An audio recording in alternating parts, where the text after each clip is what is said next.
Pues muy buenas noches a todas. Es un placer tenerlas en otro más de nuestros Coffee Talks. Y para mí es un honor y un privilegio tener a nuestra invitada del día de hoy, Andrea Valenzuela, que además de una persona muy cercana a mi corazón, es una mujer que yo admiro por todo el esfuerzo y por todo su compromiso increíblemente. Les cuento. Andrea es directora del Departamento de Negocios Internacionales del TEC de Monterrey y es doctora en Administración Internacional por la International School of Management en Francia. Y defendió la tesis que se titula Género y Liderazgo, la relación entre variables demográficas y las prácticas organizacionales que promueven oportunidades para las mujeres de alcanzar posiciones de liderazgo en México.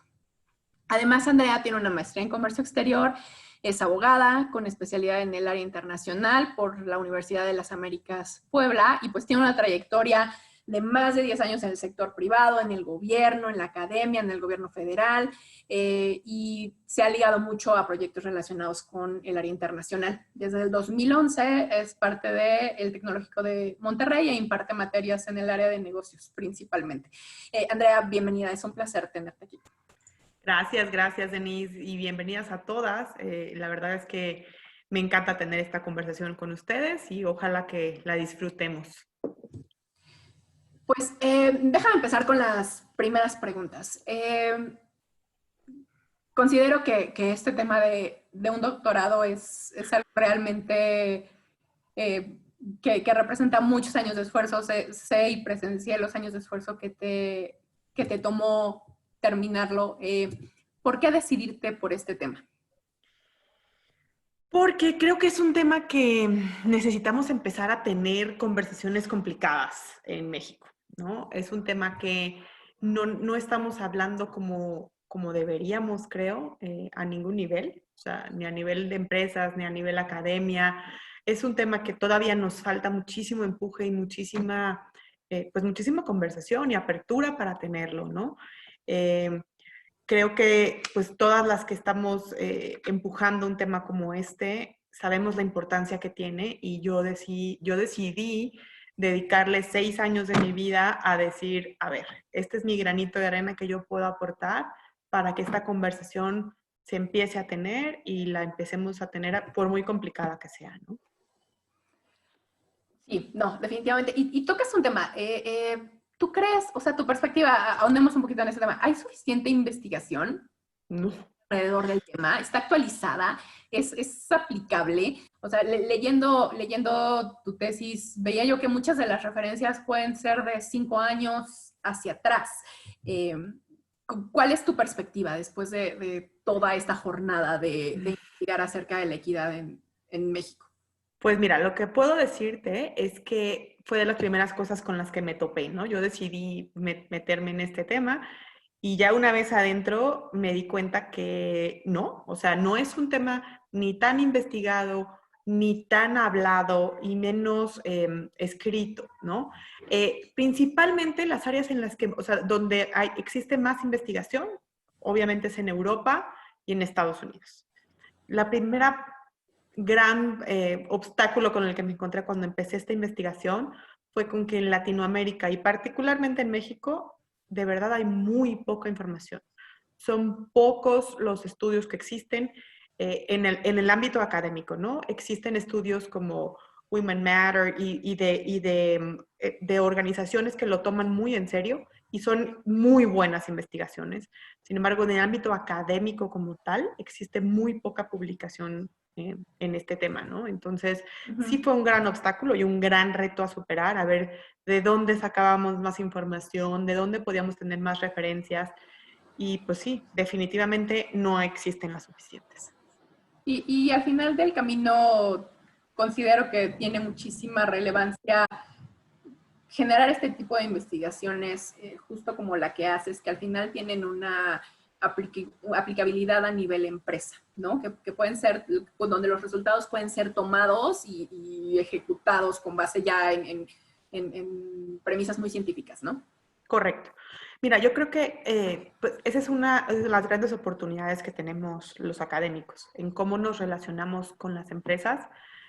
más allá de los contenidos académicos, ¿no? O de los planes de estudio. Eso me parece que lo hacemos muy bien. Pero yo creo que en la parte de la investigación, particularmente en México, porque en otros países sí sucede, que este link entre la academia y las organizaciones para que la investigación sea aplicable nos hace falta muchísimo, ¿no? Porque, y eso fue de las cosas que yo traté, yo decía, bueno, yo quiero, si me le voy a dedicar 6 años de mi vida a algo, pues que sirva y que podamos aplicarlo y que podamos platicarlo y que ojalá haya alguna empresa que diga, híjole, pues por lo menos por aquí necesitamos empezar. Entonces, sí, definitivamente es algo que todavía tenemos que seguir trabajando mucho. Claro. Y hablando de este tema de empezar y un poco ya entrando al tema específico, desde la perspectiva de tu investigación, ¿de dónde parte este tema de la inequidad? ¿Cuáles son los componentes ya más prácticos que tú identificaste que deben de tomarse en consideración? Pues mira, principalmente hay 4 factores, ¿no? Que provocan la inequidad. Y son sociales, ¿y a qué me refiero con la parte social? A los roles y a los estereotipos, ¿no? Ahorita, si quieres, te cuento un poquito más a detalle a qué me refiero con esos roles y estereotipos de las mujeres, ¿no? El segundo factor son los factores organizacionales. Todas las reglas, todas las normas y todas las prácticas que tienen las organizaciones. El tercer factor, los individuales. Y este yo creo que es en el que la mayor parte de nosotros vamos a decir que más le sufrimos, es el balance entre la vida personal y profesional, ¿no? Y el cuarto son los institucionales, ¿no? Todas las cuotas, todos los derechos, todo lo que está por ley escrito, ese es el cuarto factor, ¿no? Ahora, ¿a qué me refiero con cada uno de estos, no? Pues mira, con la parte social yo te diría que existe una cultura, ¿no? Y existe una cultura colectiva no nada más en México, sino en el mundo, pero particularmente en México, que afecta al sector empresarial, ¿no? En la cultura en la que una organización está metida, por supuesto que afecta la cultura organizacional. Ahora, existen muchos estereotipos acerca de las mujeres y uno de los principales es que no somos competitivas y no tenemos ambiciones económicas, ¿no? O sea, que no nos interesa, que nada más trabajamos como por hobby o así, pero no somos competitivas y no queremos mejorar nuestras condiciones económicas, O ¿no? sea, ya de facto lo que está en la cabeza al referirse de la carrera profesional de una mujer es eso. Exacto. Y eso está en la cultura, ¿no? O sea, eso no es personal, no es que alguien lo crea de ti, eso es lo que creemos de las mujeres, ¿no? Que, pues no, a ella no le interesa seguir creciendo y no tiene ninguna ambición económica, ¿no? Trabaja aquí porque pues, le gusta y la pasa bien y se acabó, ¿no? Esa es la primera, el primer factor. Ahora, el factor organizacional son todas esas redes informales, esas conexiones, los mentores, a los que normalmente las mujeres no tenemos acceso, ¿no? Estas redes informales que sí tienen los hombres muy claras, ¿no? Nosotros como que no necesariamente las tenemos tan identificadas, ¿no? Y bueno, y la parte de los mentores o de un role model en una posición de liderazgo, pues todavía nos falta por desarrollar, ¿no? Ese es el segundo factor. Ahora, el tercero es la parte social. Perdón, la parte social ya la dije. No, el tercero tiene que ver con toda la parte individual y yo creo que, insisto, yo creo que en esta pues nadie me dejará mentir, ¿no? Hasta las mujeres ejecutivas tienen que encontrar una manera de desarrollar su parte profesional, pero aún así seguir el estereotipo de la vida familiar. De una manera o de otra, tienen que encontrar un balance entre estos dos mundos que pues, no son sencillos de balancear, ¿no? Y que al final se interrelaciona un poco este tema de cultura nacional con el individual, ¿no? Dentro de esta red de decisiones que tomas a nivel personal, tienen que estar influenciadas por esa misma carga que tienes tú cultural, ¿no? Por supuesto, y aquí entra también el rol que nosotros, y las culpas, ¿no? Y esta parte que nosotros mismas, por eso es la parte individual, en la que, pues, creemos que ese es lo que tenemos que hacer, porque pues soy mujer y entonces a mí me toca ser la cabeza de esta casa Y entonces somos nosotras las que estamos con 20 pelotas en la mano tratando de balancearlas cuando en realidad es un estereotipo y deberíamos de poderlo hacer en equipo dentro de nuestra casa. Pero ahorita platicaremos más de esto, ¿no? Y el cuarto es el institucional, ¿no? Los países más avanzados en este tema han aceptado leyes de igualdad en los consejos, ¿no? Y los han impulsado. Eso significa que forzan la presencia de minorías a través de cuotas específicas con las que las empresas tienen que cumplir. Si no cumplen, pues existe una multa alta, digamos, que les va a doler por no cumplir. Entonces, pues bueno, cada país toma una decisión de tener o no tener este tipo de leyes, ¿no?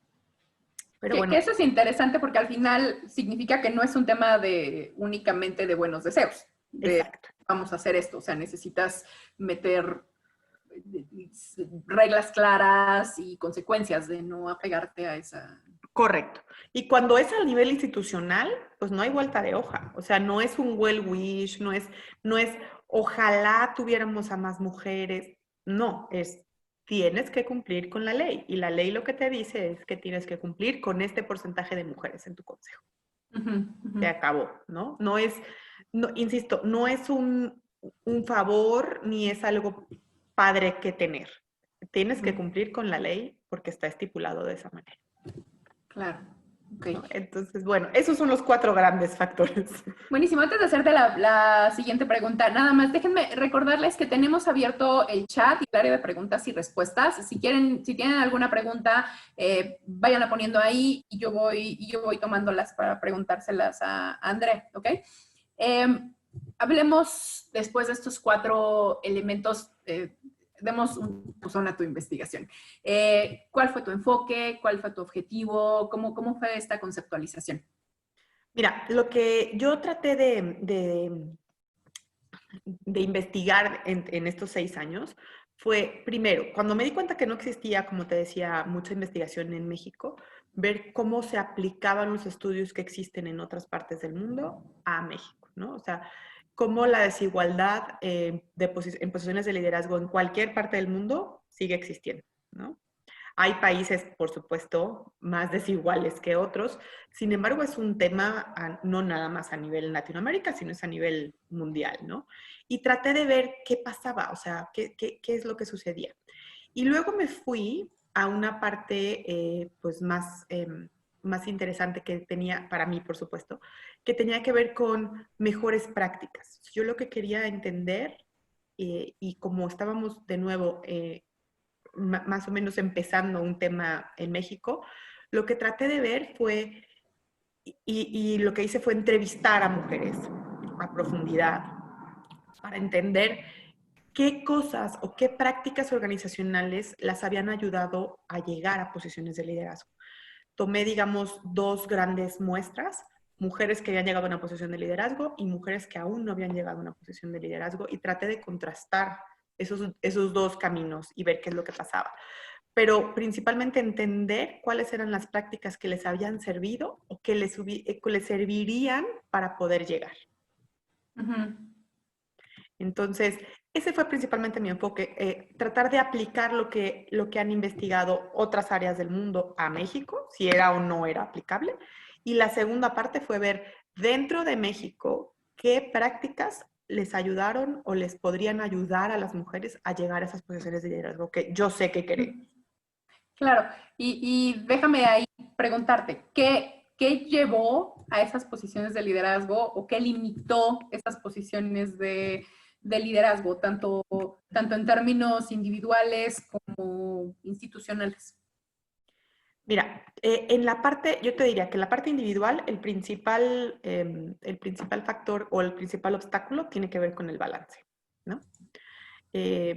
Con el balance entre la vida personal y profesional.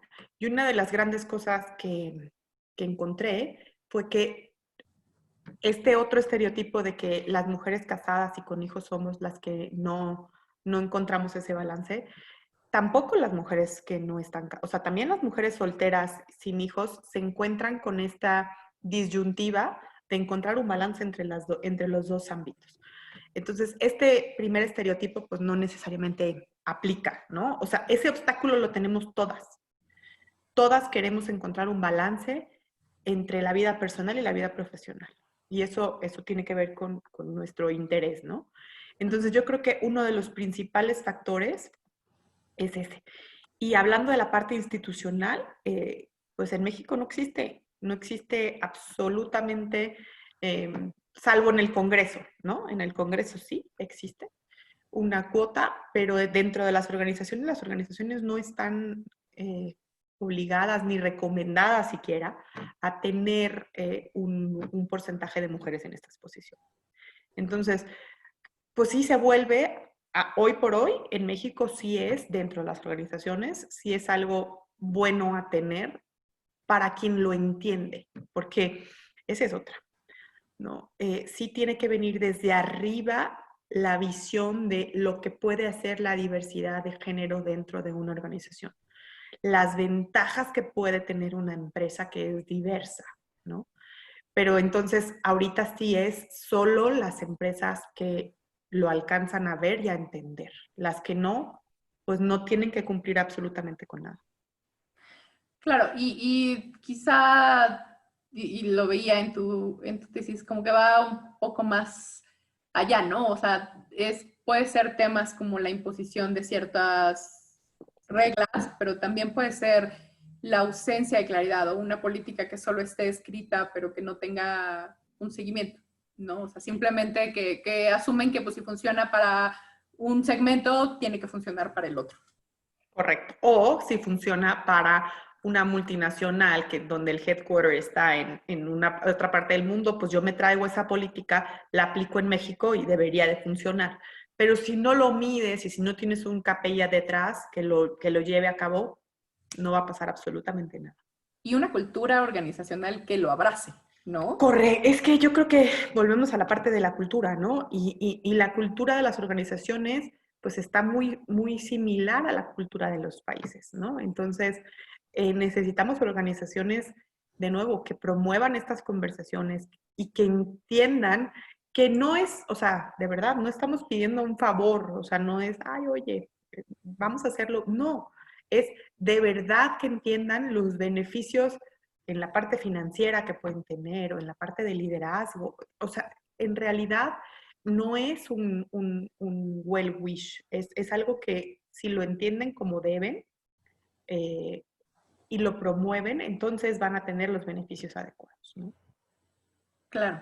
Y aquí voy a meter una pregunta que hizo Noemí, que es una pregunta de debate buenísima. Hablábamos de este tema de poner una norma, poner una consecuencia, meter cuotas, ¿no? Al final, desde tu perspectiva, sé que no necesariamente viene en la tesis, pero ¿cómo lidiar, y es un punto de reflexión, ¿no? ¿Cómo lidiar con esta percepción de que si generas cuota, reduces capacidades? O sea, están ahí solo porque se cubre la cuota, ¿no? ¿Cómo Mira, crees que eso puede jugar en detrimento del liderazgo?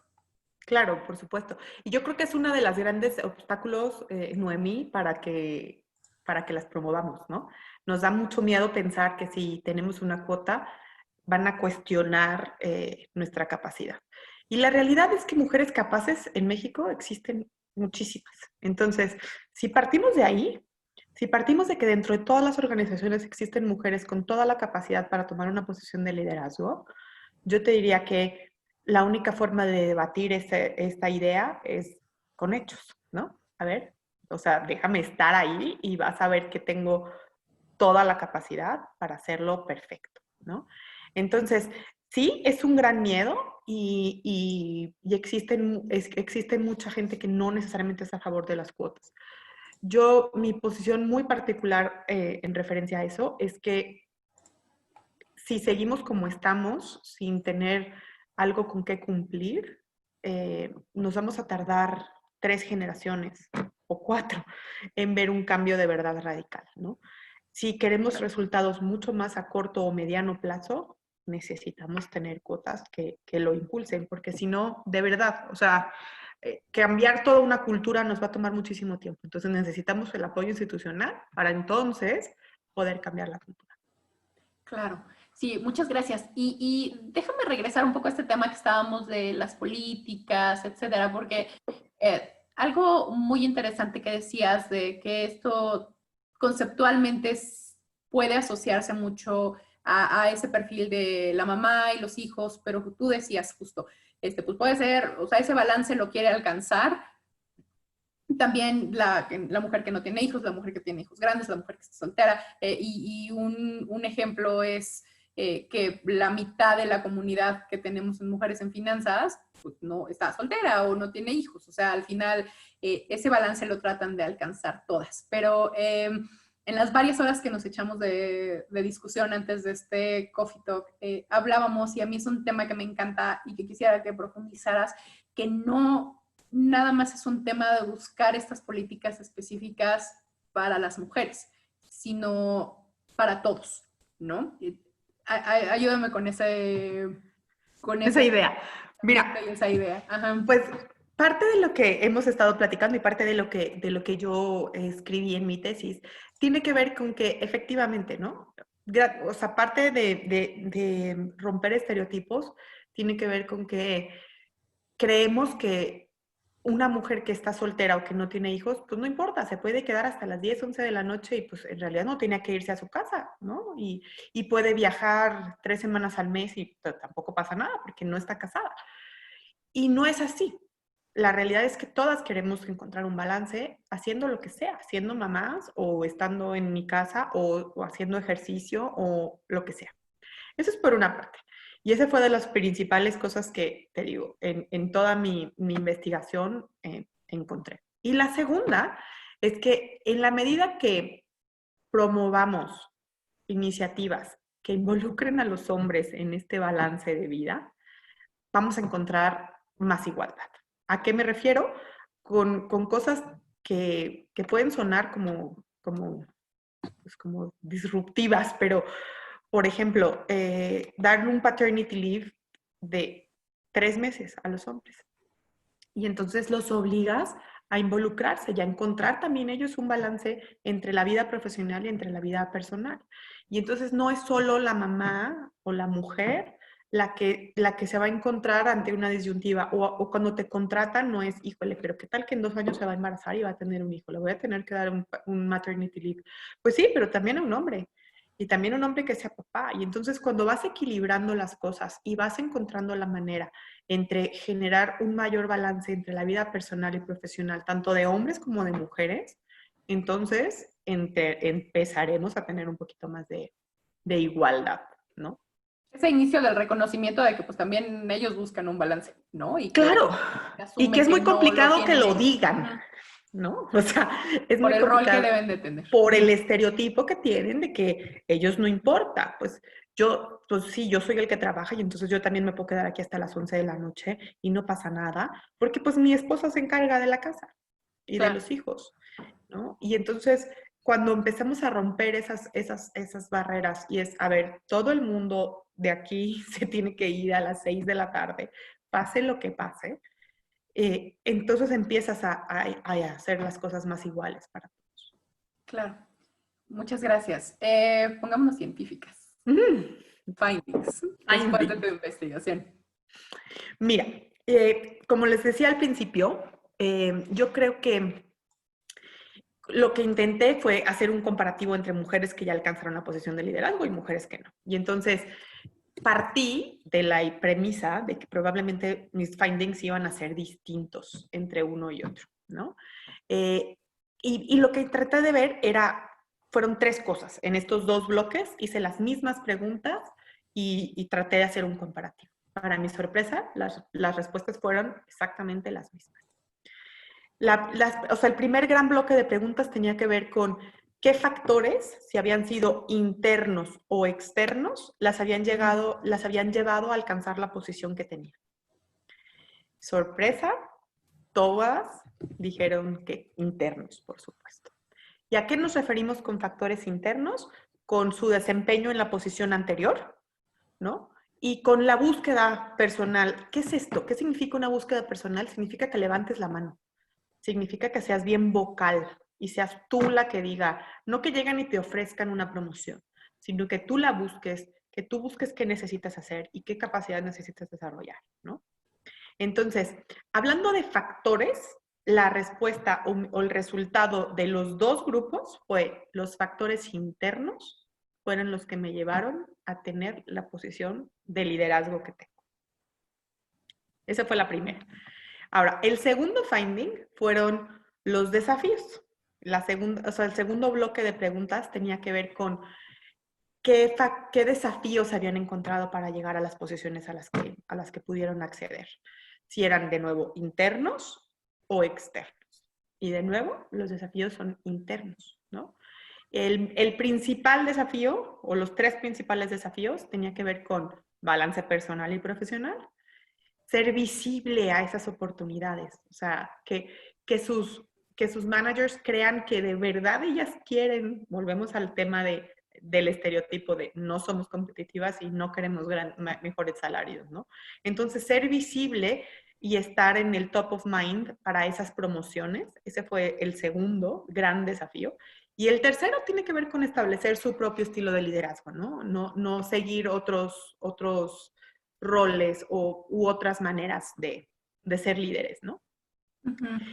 Y en la tercera parte, que esta fue, o sea, el tercer bloque de preguntas tenía que ver con sus motivaciones.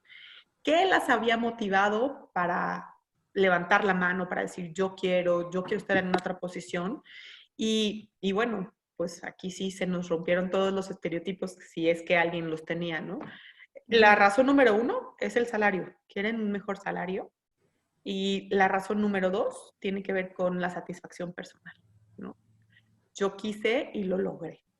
Entonces, de nuevo, creemos que somos como dos grandes entes y no, la verdad es que de nuevo, las mujeres hemos pasado o recorremos más o menos los mismos caminos, los mismos desafíos, tenemos las mismas motivaciones, simplemente probablemente no las hemos entendido o no las hemos como podido externar y que no nos tomen en cuenta, ¿no? Claro. ¿Viste alguna diferencia entre lo que motiva, limita y es el deseo de todas como en diferentes fases de su carrera o en diferentes edades? Mira, hablando de edades, porque también parte de lo que traté de ver fue si esto cambiaba con los años, ¿no? Y entonces, lo que analicé respecto a las edades fueron las prácticas. Si ellas consideraban cuáles eran las prácticas que les servirían o que quisieran para mejorar su oportunidad de tener una posición de liderazgo. Entonces, dividí a estas mujeres entrevistadas en 4 bloques. Mujeres entre 30 y 34, mujeres entre 35 y 39, mujeres entre 40 y 44 y mujeres entre 45 y 50, para ver si esto cambiaba. Y sí cambia un poco, pero yo te diría que algo que está presente en los 4 bloques tiene que ver con la flexibilidad en los horarios, ¿no? Pero, por ejemplo, las mujeres de 30 a 34, por supuesto que quisieran una práctica que tuviera que ver con apoyo para atención de sus hijos, de insight, ¿no? O sea, poder tener una guardería dentro de la oficina. Pero el número 1 de las mujeres de 30 a 34 es flexibilidad en los horarios, ¿no? Las mujeres de 35 a 39 sigue siendo el número 1, la flexibilidad en los horarios, pero ya el número 2 no tiene que ver con guarderías, tiene que ver con un programa de mentoreo. Ya las mujeres de 35 a 39 ya están buscando alguien que las coachee, alguien que las mentoree, alguien que las inspire, alguien que les diga cómo hacerle o cómo le hicieron ellas para poder llegar, ¿no? Y las mujeres de 40 a 44, que uno ya puede decir, bueno, pues probablemente ya tienen a sus hijos un poquito más grandes, si es que estamos hablando de mujeres que tienen hijos o de mujeres solteras que no, la número 1 vuelve a ser flexibilidad en el trabajo, ¿no? Entonces, y de 45 a 50 es la misma. flexibilidad en el trabajo y home office. Yo creo que lo que puedo ver es que sí es cierto que en cada una de estas fases de nuestra vida probablemente tenemos como alguna prioridad distinta. Sin embargo, sigue siendo la número uno tener flexibilidad en el trabajo. No tener que quedarnos hasta las 11 de la noche a estar ahí sentadas probablemente, ¿no? Esa sigue siendo la número uno. ¿Cómo conceptualizan, y no sé si es información que estuvo ahí, pero cómo conceptualizan en esas diferentes fases lo que significa flexibilidad en el trabajo? Mira, como lo conceptualizan es, y fue muy simple, ¿no? Que en mis evaluaciones de desempeño no me evalúen por las horas que yo paso en la oficina, sino por resultados. Si tú me encargas a mí un proyecto, no importa si yo lo hago aquí sentada, si lo hago desde mi casa, si lo hago y que podamos hablar de horarios flexibles de nuevo. Mientras yo te dé los resultados, ¿qué más te da si me voy a las 4 o me voy a las 10 de la noche? Si yo termino el proyecto que tengo que terminar y te entrego los resultados como los tengo que terminar. Entonces, la conceptualización es exactamente la misma. Es, pues, mientras yo cumpla, puedo tener mucha más flexibilidad en cuántas horas paso dentro de la oficina. Y que al final se traduce en ser evaluados por resultados. Correcto. Ser evaluados por Se aleja resultados. de ese estereotipo del hombre sentado en su lugar de 9 a la hora que sea, ¿no? Exacto, a 11. Pero entonces se van a comer 3 horas, ¿no? Entonces no, a ver, si yo quiero tomarme media hora para comer y comer en mi escritorio porque me quiero ir temprano a lo que sea, pues entonces debo de poder hacerlo. Y me debes de evaluar por eso, por mis resultados, y no porque me quede hasta las 10, 11 de la noche. Que al final se vuelve un tema de reconocer la diversidad en las necesidades que tiene cada segmento, cada grupo. Cada género, claro. Y sí, yo estoy, o sea, no sorprendida porque me lo imaginaba, pero sí puedo decir que algo de las principales cosas que pasan es que pues, las mujeres, sin importar de nuevo en nuestro estatus y hijos y no hijos, queremos encontrar ese balance. Como se llame, ¿eh? Se puede llamar irme a mi casa a ver Netflix o a leer un libro o a clases de spinning o a meditación, pero quiero tener una vida fuera de la oficina. Y no quiero que mi vida solamente sea trabajar. Y que, de nuevo, es algo que potencialmente también quieren los hombres, solo que tienen un rol establecido y aceptado. Pero lo que voy a decir, no creo que haya alguien que diga yo prefiero no tener una vida personal, ¿no? Exacto. Yo tampoco lo creo. ¿No? Ajá. Yo tampoco lo creo. Yo no creo que los hombres lo prefieran. Sin embargo, ese es el rol que el que tienen que jugar y tienen que ser los que se quedan hasta las 11. Porque de nuevo, el estereotipo es alguien en su casa, su mamá, su hermana, su esposa, se hace cargo de lo demás y él no tiene de qué preocuparse y él no tendría por qué tener ninguna aspiración personal, salvo trabajar. Claro, claro. Muy interesante. Pasemos a cómo aterrizas esto. O sea, viste casos reales, con necesidades reales, o sea, aterrizando qué es lo que se necesita. En un ambiente en el que evidentemente una gran parte de las instituciones no tienen las políticas o el empuje para mover estas cosas y en donde por lo que escucho, mucho del desarrollo que ha tenido las mujeres basado en tu investigación es porque es un empuje interno, ¿no? En la ejecución, ¿qué deben de enfocarse las empresas? Pues ¿Cuáles son las mira, políticas y los puntos en los que tienen que fijarse, que sean prácticos y que sean aplicables? por supuesto. Mira, yo lo traduje todo a 5 cosas, ¿no? O sea, así como hablando de cuáles son los 5 puntos que las empresas deberían de tomar en cuenta para hacer sus programas de diversidad, si es que lo quieren impulsar, ojalá todas. Fueron 5. Y la primera tiene que ver con entender la cultura local. ¿Y a qué me refiero con esto? A si estamos hablando de una empresa multinacional o de una empresa que viene de otro país y abre una oficina en México. La primera parte es que tienen que abrirse a entender la cultura del país en el que está, que es este, ¿no? Insisto, la desigualdad es igual en todos, o sea, existe en todos lados, pero el nivel de desigualdad es distinto. Y la cultura de nuestro país es distinta. Esos estereotipos, esos roles con los que tenemos que cumplir hombres y mujeres es diferente. Entonces, la primera cosa que tiene que suceder es que las empresas tienen que aterrizar su cultura organizacional dentro de una cultura local. Esa es la primera parte.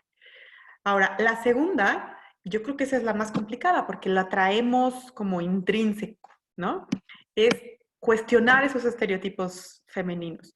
Este given que damos de, pues es que no le interesa, es que no quiere, es que pues, está casada y tiene una hija, seguramente no le va a interesar moverse a otro país, porque, pues porque no. Entonces mejor se lo voy a dar a alguien más, ¿no? Entonces, yo creo que esa es bien complicada, porque es cuestionar lo que hemos creído durante toda la vida, ¿no? De, pues sí, no le interesa. Y el bagaje cultural que tienen como seres humanos, o sea, lo que ya llevan a Toda su vida. cuando llegan a la oficina, ¿no?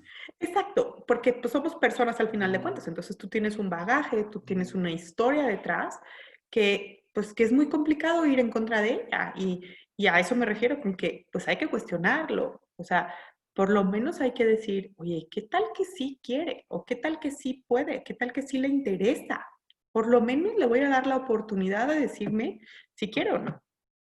Y eso me refiero con cuestionarlo, ¿no? Ya ojalá pudiéramos ir a otro nivel, pero por lo menos empezar a cuestionar. Y luego, el tercer Y punto, sí, déjame por interrumpirte. supuesto. ¿De quién debiera ser un poco aterrizado el papel de revisar esos sesgos inconscientes? O sea, es una labor de que tiene que hacer recursos humanos, que tenemos que hacer cada uno individualmente cuando llegamos a la oficina. O sea, ¿quién es, desde tu perspectiva, quién debe de empujar ese tema? Mira, yo te diría que lo tendríamos que hacer todos, ¿no? O sea, de inicio. Ahora, cuando es responsabilidad de todos, termina siendo responsabilidad de nadie. Esa es otra, ¿no? Pues todos vamos a cuestionarlo. Ajá, y luego. Entonces sí creo que tiene que recaer en alguien y sí creo que debería o podría ser una alternativa recursos humanos, ¿no? Yo sé que tienen muchas otras cosas que hacer y demás, pero yo creo que sí en esos procesos de promoción eh, o en esos procesos de contratación, tener políticas en las que cosas que pueden ser simples o no, vamos a incluir aunque sea a una mujer entre los últimos 5 finalistas, vamos a cuestionar, o sea, vamos a incluir a alguien en una promoción al extranjero, mujer, y se la vamos a ofrecer, y entonces empiezas a empujar y a cuestionar y a darte cuenta que te vas a sorprender, seguramente te va a decir que sí, y tú creías que no, tú creías que te iba a decir por default, no, no, muchas gracias, ni siquiera quiero participar en el proceso, ¿no? Entonces sí, creo que tendría que empezar recursos humanos con este tema, ¿no? Ok. Y luego, el cuarto tiene que ver con el balance otra vez, ¿no? Considerar este balance de la carrera y de la familia. Y aquí, hablando particularmente de una guía para las empresas, pues sí hablo de cómo involucren a los hombres, ¿no? De estas cosas que platicábamos de, a ver, o sea, 6 de la tarde, cada quien para su casa. Y quien se quede aquí se ve mal, o sea, ya, es hora de irte a tu casa, es hora de ver qué otra cosa haces con tu vida. Eso por una parte. Y por otra parte, políticas más severas, como las que platicábamos de, pues, darles 3 meses también de paternity leave y vamos haciendo las cosas iguales y no tengamos que hacer una diferencia entre si eres mamá o eres papá, pues al final de cuentas está tu rol y vamos buscando ese balance, ¿no? Ese es el cuarto punto. Y el quinto, que yo creo que este es el más retador probablemente, es considerar la diversidad como un elemento estratégico. ¿Y a qué me refiero con eso? A que tiene que, a lo que decíamos en algún momento en la conversación, tiene que venir desde arriba esta visión y este entendimiento de lo que puede traerle a la mesa a la empresa, incluir a más mujeres dentro de las posiciones de liderazgo y los beneficios que pueden tener, ¿no? Entonces, si desde arriba no lo ven como estratégico y lo ven solamente como algo que está de moda y que pues vamos viendo, no va a tener impacto, ¿no? Entonces, sí tiene que ser algo que alguien de hasta arriba empuje. En general, ¿viste alguna coincidencia en tu investigación? Y me brinco un poco por este tema de políticas o de prácticas que tuvieran a través de esas empresas en las que las mujeres que entrevistaste dijeron, ¿esto funciona? Sí. La principal, y yo creo que toda esta pandemia va a traer cosas buenas, porque la principal, o sea, todas las mujeres que están en las posiciones de liderazgo decían, híjole, a mí me hizo la vida y logré llegar a donde estoy, que entrevisté a mujeres exitosísimas, fue que me dejaban trabajar desde mi casa en los horarios en los que yo podía y quería. Entonces, si vemos de nuevo, las empresas que lo están haciendo bien son estas empresas que pues trabaja desde donde quieras. Mientras a mí me entregues el resultado, a mí me da exactamente igual si tú te conectas a la 1 de la mañana o si te conectas a las 8 de la mañana, ¿no? Entonces, ¿qué empresas lo están haciendo bien? Las que escuchan las necesidades y los intereses, ¿verdad? Y el principal, te digo, a través de los años, desde los 30 hasta los 50, seguimos buscando balance personal y profesional a través de horarios flexibles y home office. Entonces, bueno, yo creo que tenemos mucho, ya ahorita demostramos todos y todas que podemos trabajar desde nuestra casa. Tenemos 4 meses haciéndolo y seguimos entregando resultados. Entonces, bueno, yo creo que esto nos va a ayudar un poquito a abrir estas conversaciones de regreso a los lugares de trabajo de cada quien. Definitivo. Y sería un tema de filosofía como de 5 horas de qué podemos cambiar culturalmente a nivel nacional, y considero que esto tomará 2 o 3 generaciones que lo podamos hacer, y creo que es parte del cambio que queremos en Mujeres en Finanzas, como el cambio a nivel corporativo termina afectando a la sociedad, ¿no? En la que vivimos. Pero mientras, ¿qué hacemos a nivel individual? ¿Cuál es esa guía para la ejecución a nivel individual? Mira, número 1, tenemos que ser bien vocales. Y eso no necesariamente lo traemos como en nuestro ADN, ¿no? Tenemos que decir lo que queremos. Decir, oigan, a mí me interesa crecer dentro de esta empresa. Levantar la mano cuando existe una promoción, ¿no? O sea, tenemos que decir, sí quiero seguir creciendo y sí quiero llegar hasta lo más alto que se pueda. Entonces, esa es la primera, en la parte individual. Y en la parte también individual, pero ese es bien personal, es buscar también este balance en nuestras casas, ¿no? Por supuesto. Y cómo, pues, cómo movemos esta parte de decir, pues, tanto tú como yo aquí tenemos un rol y no es mi obligación solamente, ¿no? Y la tercera, Denise, que yo creo que esa no hemos hablado y esa es importante y nos queda poco tiempo para platicar, pero la tercera cosa que encontré entre este contraste de los dos grupos fue que las mujeres que están en una posición de liderazgo, solo una había rechazado una promoción. Contra 18 mujeres que no han alcanzado una posición de liderazgo que habían rechazado una promoción. Lo que me lleva, de nuevo, es a que te encasillan probablemente por alguna muy buena razón la rechazaron en algún momento de su carrera. Pero una vez que la rechazaron, se quedaron como, o sea, confirmas el estereotipo de no le interesa, no tiene ambición, no quiere seguir creciendo. Y entonces te vas a quedar allí, ¿no? Estamos hablando de un porcentaje de ¿cuánto? Un 70-80% de las mujeres que 80. tienen componente. Es una cosa impresionante. y creo que, y justo esperaba mi siguiente pregunta para tocar ese 80 contra 10.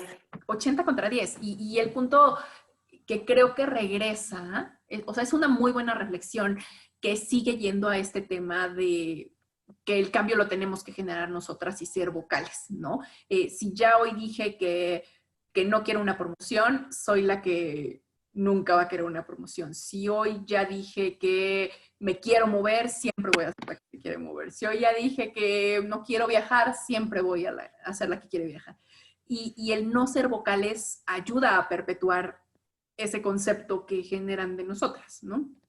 Ese estereotipo que te digo, ya lo traemos y entonces pues nada más ayudamos a que siga y siga teniendo más fuerza y sigan creyéndolo y sigan justificando algunas decisiones con este estereotipo de no le interesa, no quiere, no tiene ambición y trabaja aquí nada más como por hobby o por el tiempo que le queda O disponible. como, pues no, es que ella no quiere, ¿no? Para la siguiente promoción, pues es que ella no quiere. Exacto. Y ya Para ni esa siquiera promoción te llega 10 años consideran. después, exacto. Ajá. Y ya ni siquiera te consideran, ya ni siquiera estás en la terna de, bueno, pues vamos a decir, a ver si quiere participar en el proceso. Ya ni siquiera te invitan a participar en el proceso. Y ahí te quedaste. Pero sí, fue un 80% contra un 10%. Es un número impresionante. Impresionante. ¿Qué recomendarías ahí? ¿Cómo darle la vuelta a temas como eso? Porque digo, puede ser ese tema de rechazo una promoción, pero puede ser rechace viajar, puede ser rechace moverme de De país. país. ¿Cómo sugieres darle la vuelta a eso? No, yo creo que va por el mismo camino, es ser vocal y decir, bueno, a ver, no, hace 2 años, por las condiciones que sean, no quería, no estuve lista, no, lo que sea. Pero hoy y sí quiero que me consideres, y sí quiero que me invites a la siguiente promoción y al siguiente proceso. ¿No? Y creo que lo tienes que hablar así de transparente, ¿no? Así como dijiste que no en su momento, tienes que decir, ahora sí, ahora inclúyeme, ahora estoy lista y quiero hacerlo, ¿no? Y yo sé que es parte de mi desarrollo y entonces vamos para adelante. Pero, de nuevo, ya lo que nos queda claro, o lo que me quedó claro, es que no necesariamente va a venir de la empresa, no te van a dar una segunda oportunidad. Tienes que ser tú la que busque esa segunda oportunidad o esa tercera oportunidad. Tienes que ser tú la que diga, sí, sí quiero, ¿no? Porque solo no va a llegar, definitivamente. Muy interesante. Y un muy buen punto de reflexión, yo creo, para todas las que estamos aquí, ¿no? Sí. ¿Qué tanto debemos de ser más vocales en lo que estamos queriendo, no queriendo y buscando a nivel profesional, ¿no? Y a veces, ¿qué pasa, Denise? Que creemos que nuestro trabajo va a hablar más fuerte que nosotros. Y eso es verdad, debería, ¿no? O sea, decimos, pues es que yo creo que si mis resultados y lo que he venido haciendo va a hablar mucho más fuerte de lo que yo puedo decir. Sí y no. O sea, sí, eso es lo que te va a respaldar, pero lo que tiene que suceder primero es que tú levantes la mano y digas, yo quiero y yo estoy lista. Para que entonces el respaldo de tu trabajo y de tus resultados vengan y digan, ah, claro, sí, sí podemos considerarla. Claro. Okay. No sé si tienes algún otro de estos puntos antes de mi siguiente pregunta. No, Ninguno. no, venga. Eh, el tema, y un poco llegando a este tema individual, hablabas durante la conversación de la relevancia de temas como el mentoring. ¿Cómo ejecutar desde tu perspectiva eso tanto a nivel institución como a nivel individual? Pues mira, yo creo que para poder, o sea, una de las cosas que las mujeres más necesitamos es un mentor y una role model, ¿no? O sea, que empecemos a ver dentro de las organizaciones y a identificar a estas mujeres exitosas que hay, capaces, y que busquemos un programa, pero yo creo que, de nuevo, no tiene que ser un well wish o un café cuando se pueda, sino de verdad tiene que haber un programa y un seguimiento en el mentoreo para que funcione y para que entonces le saquemos el jugo que merece, ¿no? Un programa como este. Entonces sí es tener un calendario, tener objetivos bien claros entre las dos partes de qué es lo que vamos a lograr a través de este año de mentoreo. Cada cuánto nos vamos a ver. De nuevo, tienes que tener un KPI por ahí que diga, ok, ¿cuál es el objetivo y a dónde nos vamos a mover en un año? Y entonces sí ser bien abiertas y si nos comprometemos a ser las mentoras de alguien, entonces hacerlo. Y entonces dar nuestro tiempo y entonces sí comprometernos con el objetivo y medirlo de nuevo. Porque yo creo que si vemos que alguien lo logró y alguien nos comparte su camino, pues yo creo que nos recorta muchos pasos, ¿no? O sea, hace que estas brechas y este aprendizaje, pues en lugar de que nos tome 10 años a nosotros, oye, yo ya pasé por ahí, yo ya sé cómo se ve esto. A mí lo que me funcionó fue esto, esto y esto, ¿no? Y entonces empiezas a hacer redes internas muy eficientes que hacen que entre todas nos empujemos para arriba. Sí, claro. Y también adicional, yo creo que a nivel individual también es este tema de romper ese concepto de que buscar a un mentor debe ser un proceso súper complicado y cómo te acercas a alguien. O sea, creo que es algo que se puede dar muy fácil si buscas a alguien, admiras a alguien, el buscar proactivamente esa relación. De nuevo, ser vocal, ¿no? En el hecho de decir, oye, yo te admiro, yo considero que tú tienes una carrera exitosa, un enfoque que me gusta, mentoréame, ¿no? O sea, si ya tenemos identificado científicamente que es un factor de éxito o que puede ayudar a acelerar tu carrera, no sentarnos a esperar que sea algo que la empresa, Me dé ¿no? totalmente. Y también estas ideas que también ese es otro gran estereotipo muy equivocado, ¿no? De que entre las mujeres no nos ayudamos, eso no es cierto. O sea, volvemos a lo mismo, creemos que si yo admiro a alguien y si yo quiero que alguien me comparta su experiencia, seguramente yo te aseguraría que nadie le va a decir que no. O sea, todo el mundo va a estar dispuesto. Y si te acercas y eres vocal y reconoces, oye, yo admiro tu carrera, admiro tu trayectoria, me gustaría que me mentorearas, 99% van a decir que sí, ¿no? Porque estamos conscientes de que es un camino bien complicado y de que si algo te puedo ayudar, seguramente lo voy a compartir con muchísimo gusto porque te voy a eliminar partes del proceso que yo ya pasé, ¿no? Entonces, estas ideas de las redes de mujeres no funcionan, pues bueno, MEF es un clarísimo ejemplo de que no es verdad, ¿no? O sea, de que las mujeres sí trabajamos juntas y sí nos ayudamos y sí hacemos o sea, sí estamos bien conscientes de que entre nosotras nos tenemos que impulsar unas a otras. Claro, definitivamente. Y desde tu perspectiva, un poco cerrando, he ido tratando de meter todas las preguntas. Si alguien tiene alguna, desde luego la vamos considerando. Un par de preguntas para tratar de cerrar mientras vemos si alguna más cae. Desde la investigación y desde todas las respuestas que recibiste, ¿cuál es la relevancia, y justo iniciabas esta idea, pero cuál es la relevancia que han tenido estas redes de mujeres internas en sus empresas? A ver, otra vez, perdón. ¿Cuál es la relevancia que han tenido estas redes de mujeres internas? Uy, muchísima, muchísima. Entre las mujeres que sí están en una posición de liderazgo, ellas reconocen estas redes internas.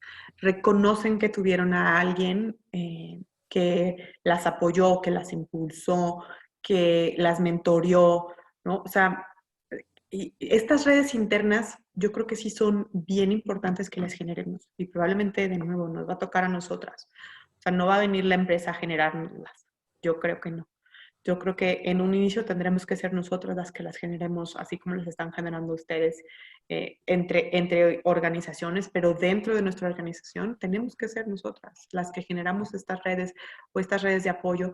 Y así, de nuevo, los hombres las tienen muy, muy, muy claras y son más informales. Probablemente nosotros las tenemos que hacer un poquito más formales y más institucionales para que funcionen. Pero las mujeres que han llegado a las posiciones de liderazgo, yo creo que el 60% me habló de una red, de una mentora, de alguien que la impulsó, la ayudó a poder llegar a donde está, ¿no?